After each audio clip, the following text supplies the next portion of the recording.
Hello everybody, today's October 30th, 2012. Well, today we got word that the Bank of Japan's policy board voted unanimously to increase the asset purchasing program that they have going on, which is about 80 trillion yen, the program. They're adding 11 trillion to that program of asset purchases. So 11 trillion yen is about 138 billion US dollars. This is the first time ever, if the source I was reading is correct, that they've stimulated 2 months in a row. Last month I reported on 10 trillion yen being added to this program. So, you know, another 130 billion last month wasn't enough. We got to throw another 140, almost 140 billion at it this month. And I don't even, is this like stimulus package number 18 for Japan? I'm not sure. I mean, stimulus packages, I guess you could probably say they've worked, because the whole economy over there would have collapsed by now if they hadn't been printing up so much money over the past 20 years that they've been in a funk. So I'm sure people are getting to the point now where it's like, man, you're not even, just print up a quadrillion. I mean, then we start talking Weimar Germany stuff. I don't know, it's got to be frustrating for the Japanese people who are losing purchasing power. But those that are purchasing gold and silver, I'm sure they're at least being able to maintain their purchasing power. I mean, over in China, they're printing up yuan, but at least they're telling their citizens that silver's a good investment. I mean, they're gobbling up the gold and silver in China. I'm continuously reporting on that.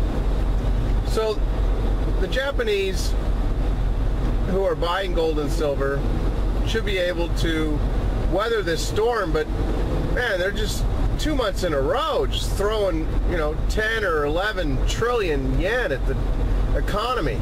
Now, this is done to spur loans from banks and to increase exports, to make their exports more competitive.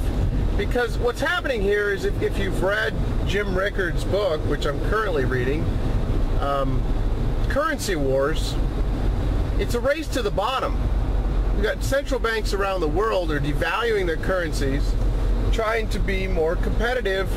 You know, if your currency's worth less, then your exports are cheaper, and then the next guy's got to get his exports down cheaper to be more competitive.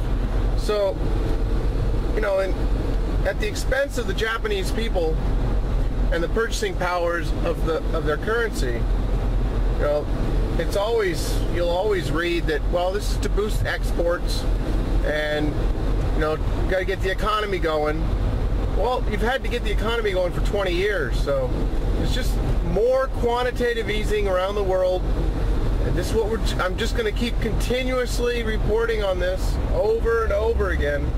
One other thing I wanted to talk about in this video was a comment I received from some guy telling me what a moron idiot I am because I'm questioning Warren Buffett and Bill Gates, who recently, you know, early in the summer were knocking gold. Bill saying how psychological it is, of an investment it is, and Buffett saying it's just a lump of metal and you know, it's worthless piece of metal, basically, is what he said. And Charlie Munger saying civilized people don't buy gold, Warren Buffett's business partner. So, you know, I did some videos on that, and he's just saying how stupid I am to be questioning these billionaires, you know? Little old me, how can I question these billionaires who, you know, of course they never lie. So, you know, I didn't know the age of this guy or anything, but he doesn't matter. He's just saying that,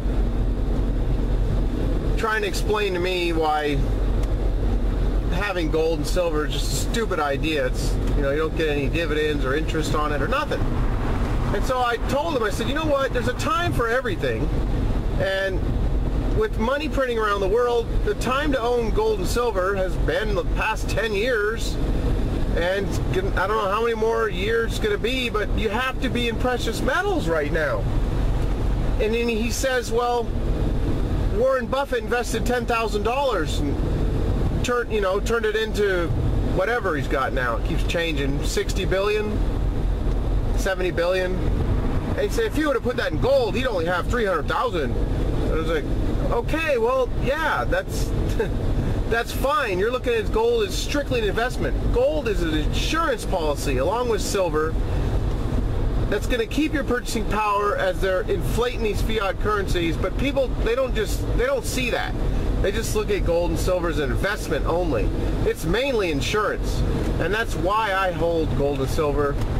I don't look at it as an investment anymore. I may have 5 years ago, but no longer. It's an insurance policy for me, just like car insurance or homeowners insurance. It's financial insurance for me, and that's the way I mainly look at it now. So anyway, I just wanted to point that out real quick. That's about it for now, everyone.